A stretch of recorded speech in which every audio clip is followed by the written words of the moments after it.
Hello, Matt. Hello, Ash. Was just on the phone with a friend of ours in Wisconsin who said, "You know what? I really like watching your show with Matt every Wednesday." I'm like, "Hey, man, could you comment on it when you're watching it?" He's like, "I watch." He goes, "I watch it on YouTube, right?" Hmm. So I have to figure out. I think those come through on a different stream, the YouTube comments, than they do here. So I'll have to figure that out. But the whole point of the conversation was, probably had 10 calls like that this week. People enjoy listening to our conversation. I need a haircut too, I just realized. Um, Oh man, I just had one. I went doing my hair going like 900 miles an hour. My wife has a hair salon. I said, "You want to go with the new look, or you want to give me a little trim?" So she said, "I got your new look right here behind these scissors." So it looks good, man. I sit my down. my typical person that cuts it, um, is never in the office anymore. So every time I swing by there to get an appointment, she's never there. So I I'm trying to give her my business, but we'll see. So, hey, look at welcome everybody. Welcome to Lunch with Lumberman. Matt Lehman, Lehman's Lumber Guide. Ashley Buckle, mxlbr.com, Materials Exchange. Um, as I said, I put out that note the other day, and I get calls all the time. Matt, people love listening to what we're talking about. You know what? You got to love it when even the haters love you. You know what I'm saying? Yeah, no, I did something that I got off Twitter a while back because it's just so much garbage. I just couldn't stand to listen to it anymore. But I decided to get back on there and try it again. I put a couple of things on, and some of the haters that were beating on me 2 years ago are liking comments. Say, well, they're coming around a little bit, I guess. Well, so the secret to Twitter I learned is never read too far below the line that you start. If you start reading down in the comments, all of a sudden you'll wake up 3 hours later in some dungeon somewhere in your mind. It's a deep and dark like space because people. Yeah, it's just, yeah. I almost started a thing today. I was gonna, I do a thing around election times to do a poll to see who everybody's going to vote for, and it's 85% all the time straight Republican ticket. It doesn't matter who's running. Yeah. And I was gonna start a poll about if it was Donald Trump and Mike Pence today, and those were the two choices, who would you vote for? But I'm afraid to open that can of worms. So Yeah, that's one thing I never do anymore on anything Facebook, LinkedIn, or Twitter. I never I have completely gone off the uh, any conversation on politics because it seems like that just gets people fired up, right? no, And man, it's amazing. Like you gotta. I didn't want. I don't even want to do it right here in the safety of this conversation because I'm afraid somebody's going to get lit up. so we got Castle Building Center's head office, Toronto, Ohio. Kevin Johnson. Kevin, great to Kevin, have you on. Pearl, Mississippi. Ellen Taylor. Ellen, great to have you on. Buzz, you're over in Michigan. Who else do we got here? I think that's where you're at, Buzz. Unless you're wintering somewhere, my friend. Um, again, this is lunch with lumber, and Matt and I talk about different trends we're seeing. Chew the fat about lumber, talk about it, and what we've really grown as a good audience over the last 2 years of feedback um, over next to us here when we get the audience involved. So Matt, I was looking over your scouting report today, and the one thing that you really said was to concentrate on the momentum. Before we do that, I just wanted to jump in to our housing start report that came out yesterday. And I just want to talk. You and I always kick this around, and I don't know the answer to this, but the one thing I found interesting was um, our completions, the completions that you and I have watched for a long time. they're We've getting got them ton, done. we're getting them done, right? So I think that's a good thing, right? Getting them done. And what does that mean? Why are they getting them done more? But the homes under construction is at it looks like around another big number, 1.7 million, right? 1.7, yeah. That's So what's your thoughts on that in there on this on the new residential construction permits, completions, and starts?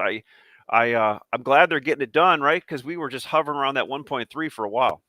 yeah. I thought it was ironic how yesterday that nobody talked about housing starts on the news. it was all about what's going on in the UK and what Yeah, was going to happen, was whether what's her face is going to quit or not. And but I thought there was so much good stuff in that housing data that they just let it go all day long. I was watching CNBC and they just never brought it up. And I think a really big component of that is the completions, because we were barely at 1.3. We were at 1.2ish to 1.3, and absolutely. somehow or another managed to get the supply chain to the point where it can do 1.4 million. So apparently we've geared up the supply chain to get out of the hole enough to get an extra 1.4. And we're on a path of everybody's trying to tighten their wheels a little bit and tighten the nuts and bolts and get a little more proficient. And there's fewer and fewer things that are problems. You don't hear anything about bathtubs and sinks and hardware and that kind of thing. The biggest thing I've heard lately is concrete. A guy was telling me last week, he said his concrete supplier is starting to bring him half truckloads at a time rather than full truckloads, because he's starting to ration concrete. So he's got some homes poured with half foundations poured, and so that's kind of backing things up. It's kind of slowing the framing process a little bit. But the housing starts and permits starts and completions are getting so close together. That's a very good sign that we can do what we're starting. The thing that I find interesting is that permits were up, and clearly the market is not telling us that things are going to be better in January or December than they are today. But I mean, that's all the news that we get and the feeling that we get, the way that the dealers are preparing for that. Component manufacturers, truss manufacturers, wood preservers, LBM yards, everybody's running lean. That's the rally we're getting, if you can call it a rally, with 6-inch seems to be kind of hot for a minute, but 2x4s are going up in some species and going down in others. It's a fruit basket turnover as far as the market goes, but it's Fruit to basket me, turnover. I love that. We're gonna have to ring the bell on that one. I think I got that from my grandmother about like 150 years ago. But Well, interesting. You said I had a conversation with my buddy Jeff out in the East a few minutes ago before I got on the phone with you, and he said the same thing. Look, talking to Kip yesterday on the call. I think we can all agree here, which makes sense. I don't know if it scares me or what I read into it. Nobody wants to build an inventory at this point, and there's no reason to for that people see. There's in order for prices to have a sustained move up, you have to have wood moving to the end use pipeline and be building. And right now, it's not building. The people who historically I see building it are telling me, people from corporate tell us not to buy, right? Or we just got acquired, and yes, we would have bought normally, but now we can't. So I call it the Kaizen market, where all the propeller heads that took all these Kaizen just-in-time classes are now part of these big LBM companies and are trying to tell the people with boots on the ground how to keep a just-in-time inventory and run on fumes. I got a couple thoughts about that. One is, with the economic data you get, the housing data you get, it just makes sense. The builders are not saying what their projections for 2023 are going to be. They're all expecting they're going to be lower. But you just look at if permits are correct, then we're going to be doing a little bit better in the month or two going, 1 or 2 or 3 months going forward.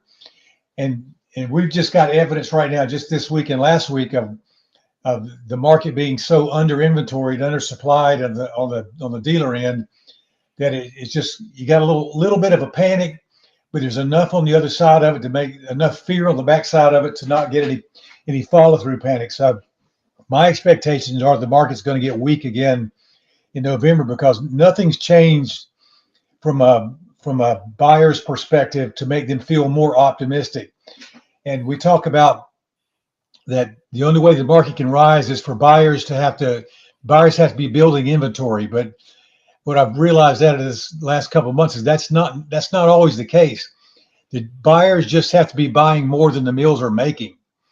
So it's not that they have to be accumulating inventory. They could be leaning their inventory, but if the ratio of sales to what they're buying is if their sales ratio is greater than what they're buying, then they're net reducing their inventory.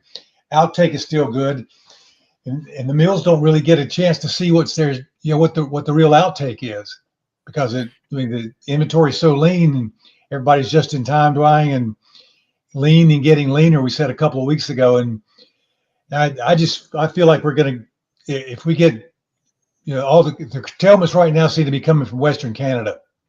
You're not Highest hearing cost, about them highest cost producing area, right? While in the South, there's still mills making more lumber and opening up, right? and so is everybody else. I mean, there's a bunch of Euro coming, South's rolling, out west they're rolling. Eastern Canada doesn't have the problem that Western Canada does. So everybody's focused on BC, and BC is getting smaller and smaller, and probably the focus, because when you talk about futures, you instantly think about BC 2x4s, Yeah. and British Columbia no longer makes the lumber market, or the lumber market makes whatever. So it's just there's so much dysfunction in the market right now. With you got pines doing one thing, and the green Doug fir, dry Doug fir up $100, and everything else is just slopping around, and coastal hem firs is kind of weakish, and in the east are kind of, the Eastern Canada seems to be like they have a good day and a bad day and a good day and a bad day, and the mill's sold well, but not enough to get an order file, and it's Mike There's sent me some.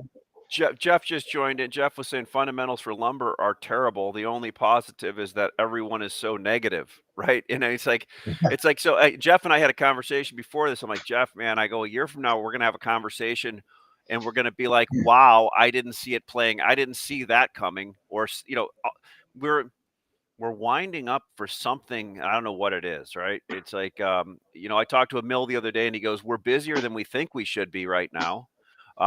Wholesalers and distributors are actually getting paid well for putting wood on the ground right now, which is great because they should, and people aren't carrying a big inventory." So I didn't.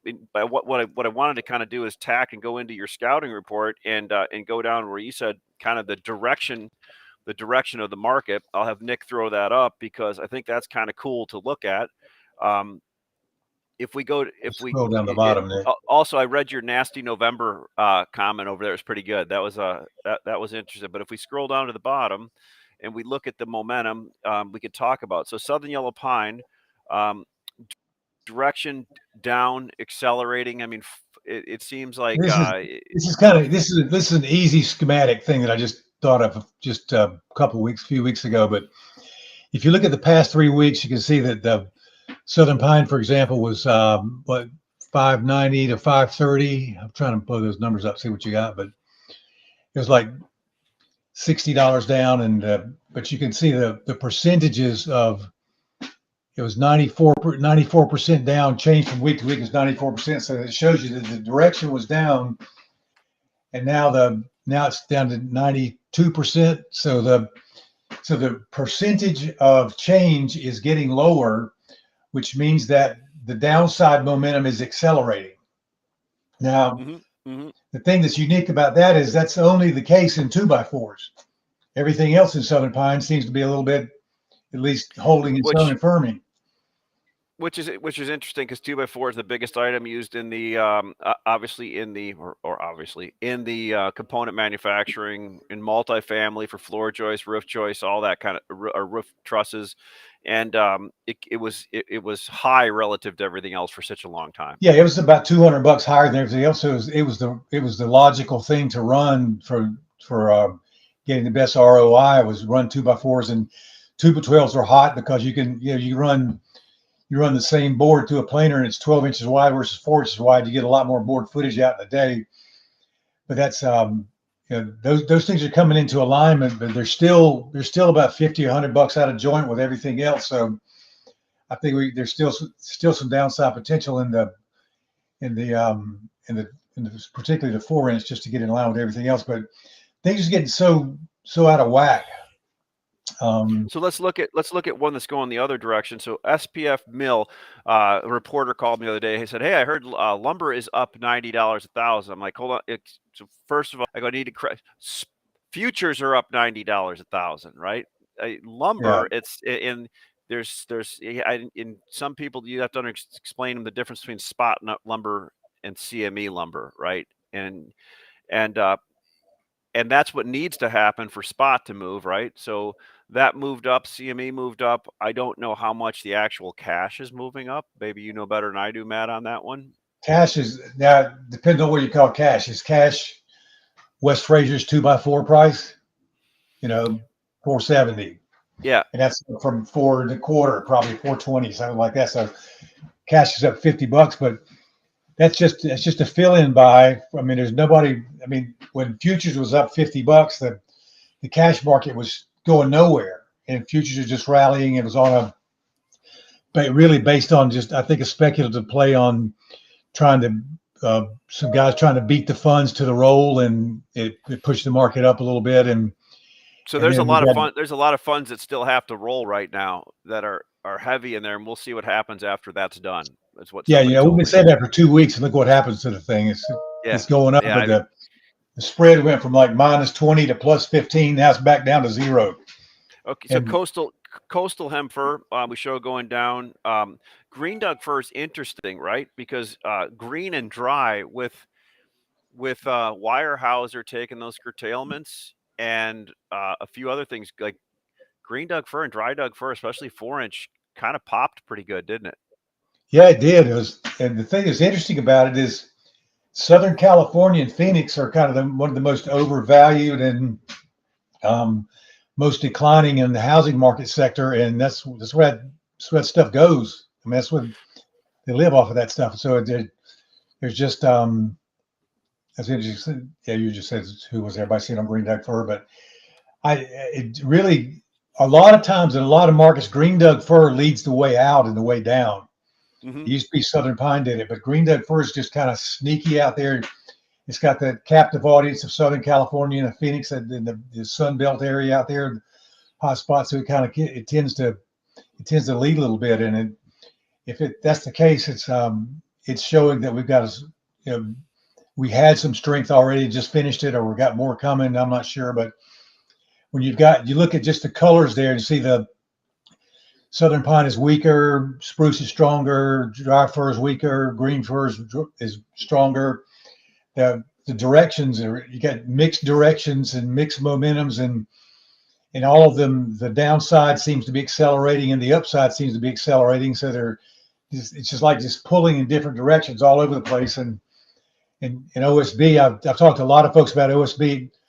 A lot of people want to buy OSB, but the Yeah. number's not $300. The number's $250. So here's what I've seen on OSB. We moved a bunch of 7/16 and 15/32 to the Midwest off the platform last week and this week. Everybody wants to buy 3/4. They're not getting the numbers they want on 3/4. The Southeast, they want to buy 3/4, but have room in their sheds to put it in right now. Some of the multifamily people because they've got jobs stored up that they bought for the last 2 or 3 months. Yeah, and So I've got a real concern about multifamily because the multifamily people that I talk to they've got their jobs bought. That all the jobs they got sold, they got them bought. And they got warehouses just full of lumber, and they don't have any more storage space. Not everybody, but certainly the people I'm talking to, they've got all their storage spaces full, and now they're sitting there looking at another half a dozen projects that they got to bid that are going to be let in the first half of the first and second quarter of next year. So they're looking for some. They don't even know how to quote it because they can't buy it to put it in storage anymore until they start shipping some stuff. But it feels to me like the multifamily market is, and I didn't say this. I got a little survey going out, but I didn't say what I felt about it before I asked the question. The question was, do you think with the amount of multifamily that's under construction currently, that it's going to create an overbuilt situation? 70% of the people said no. They think that multifamily is going to continue. And I think multifamily with what it's got in the pipeline to be built right now is already overbuilt.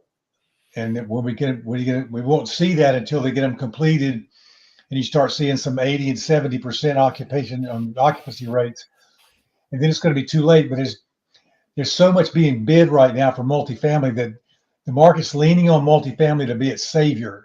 Well, And I think we kind of all expect it, right? We've been talking about it like it's a given, right? That multifamily is going to save the whole market, right? yeah, and what is it, 20%, 15%? What was Kip saying yesterday? I think it's He is it said like one upwards of sixth or something like that. yeah, it's a I know historically what it is, but it's a pretty good market. The Another thing thing that that I'm the thing that it does though, what multifamily does, it pops 9 foot studs and OSB on in big waves. Those are kind of the 2x6, 2x4, and 2x6 9s pre-cuts and 7/16 OSB and underlayment seem to, when you get a wave of multifamily, that stuff just gets kind of sucked up and disappeared. yeah, no doubt about that. So with everything we have going right now, when you look at your prediction when you look at your report, what do you see down the line going through the end of the fourth quarter? Because another thing I've seen is everybody's putting out in social media now. Look for this big first quarter. Everybody's kicking the can down the road and saying 2023 Q1 is going to be a big quarter in housing again, and I have no idea, right? Well, and then you turn on the TV and everybody's the one thing that the economists agree on is that we're going to be in a recession in the first quarter. I mean, they've kicked that can down. Like, if we're not there now, we're going to be in recession in I love hearing Q1. those economists, both in our industry and everywhere else, the same ones that 3 months ago were telling us that we were going to be building 2 million housing starts, right? It's Yeah. like And the I thing, get thing is, that. I mean, whether we're in a recession or not, like, we're going to build 1 million houses if we're in a recession. We may Yeah. not build 1,000,005, 1,000,004. We're going to build 1 million on 1 million starts pace, because if So you look at the jobs reports and wages and all that kind of stuff, this market, we're not in a recession. People just spending their money differently. They're not spending it on housing; they're spending it on travel. I mean, no secrets. Everybody knows that, but people are not. well, People not getting off the road. especially travel now. I got all the websites getting sent to me now for Europe because basically Europe's on sale with the exchange rate right now. Yeah, once you get there, but you got to pay twice as much on the airfare to get there. So let's just think for a second here and spitball on this one. What would have to happen if next year at this time we're sitting there going, "Wow, how did we get to 1.8 million housing starts? We never saw that in October of 2022 happening." I mean, eh, 5% interest rates. so that's basically our rates, and I just saw we're 30-year was at like 7.22 yesterday. It I keeps like saw that. Yeah. it's getting some more momentum to the upside, and Well, and they're talking about, I heard this morning, CNBC was talking about 3 more 75 basis point increases.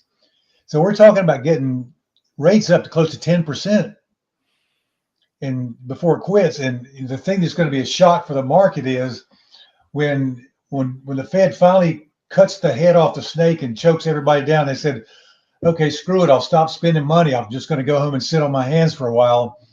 And then it's going to be, I think we're going to have uh, we talk about a soft landing and hard landings, that kind of thing. But I think we're going to have a hard top where this market is going to hit and just bounce off the top and come back down and get interest rates back into a place where people are. It's interesting right now. At 5% interest rates on the way up from 3, nobody can afford to buy a home. At 7%, there's just even more and more people that can't buy a home. But you wait, if we go to 9% mortgage rates and back down to 5%, there's all these people that couldn't afford it at 5 on the way up will be able to afford it on the way down. so David Stalkop was saying sales of lumber products out of Indonesia and into Europe dropped 70% in the past 4 months. Wow. If lumber demand in Europe is wow, as I threw that in there. If lumber demand in Europe is similar, everyone will want the U.S. to bail them out in 2023. Isn't it interesting how the entire world is in the same financial situation that we're in? So we're Yeah. not as bad at all. We're not as bad as everybody else, but like UK is just in dire straits. But it seems like that that it's gotten bad for everybody at the same time. Nobody's had an economy that's doing different than the rest of the world is. It's like it's one big ball of everything going on at the same time, doing the same thing. And so if we're going to be the leader of everything, of the change in the market, the recovery in the market, then this is going to be the place where everybody's going to be looking, like Dave said, that for what it implies is there's going to be Euro lumber coming over here, and I think that's going to be more than enough to take care of the shortfall that we have out of British Columbia. So it's Yeah, I yeah. think So one thing you will see too, Matt, is, and as Kip was saying yesterday, uh, a lot of these large mills are so flush with cash right now, which is great. There's going to be continued consolidation. I mean, most of the consolidation in the western part of the world of North America is probably close to done. But now we've seen big mills go into the eastern Canadian market and start picking off the large independents there over the last 2 months, and we'll continue to see that, right?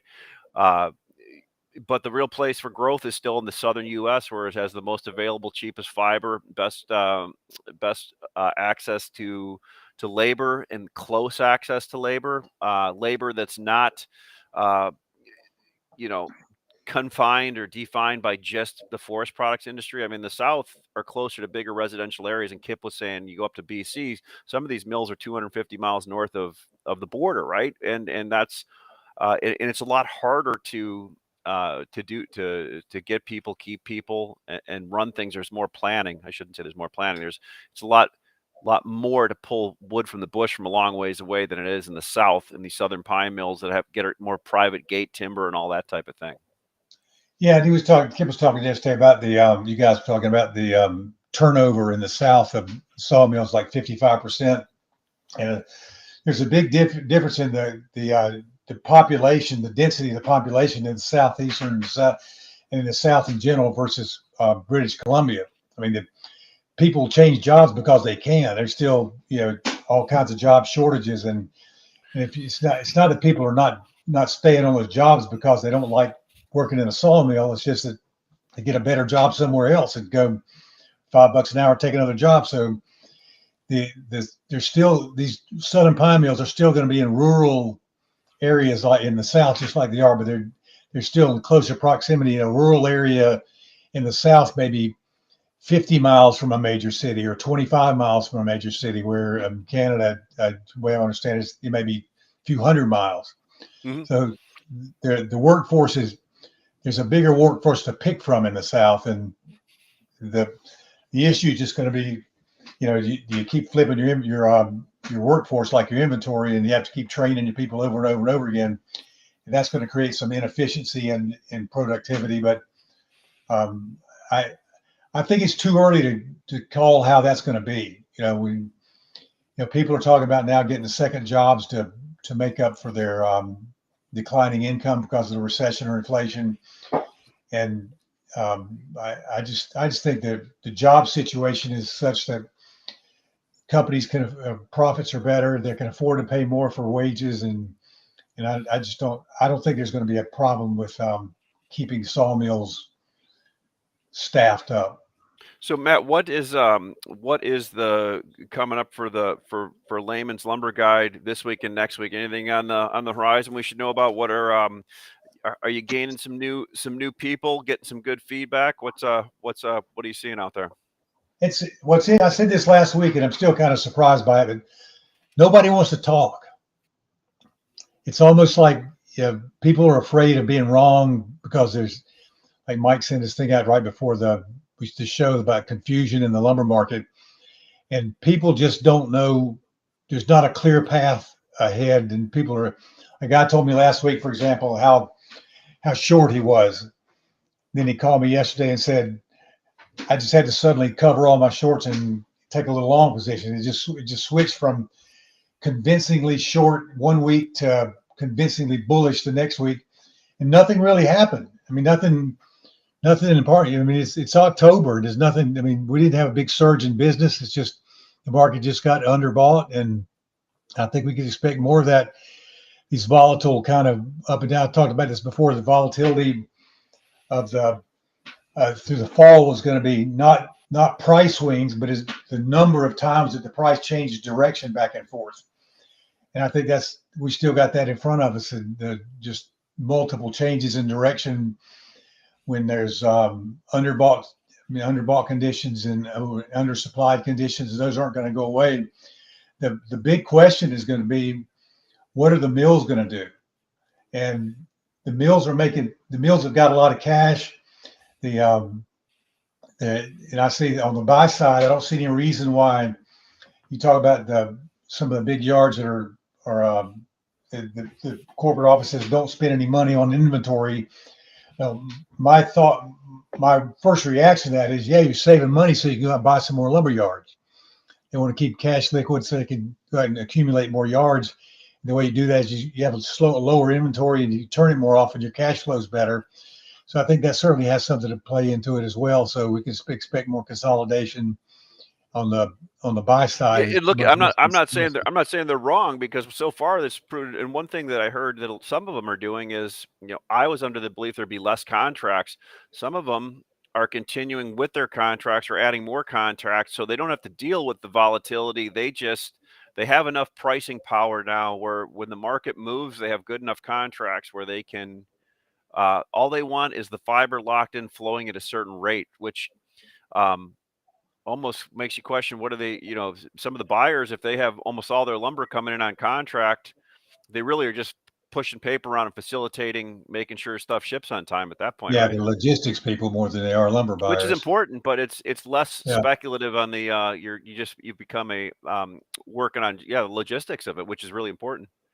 yeah. The bad thing about that is you relinquish your open market or free market ability to determine for price discovery, because the sell on contracts, then you only got 20% of your lumber to sell on contract, and you can get a lot more volatility, and mills can ask more for those fewer things that they have. So, and I think that consolidation, like you said, that consolidation thing is going to require that probably have people have more contracts than the market's counting on. I think so. I don't look for a big change. July 2nd, 1960.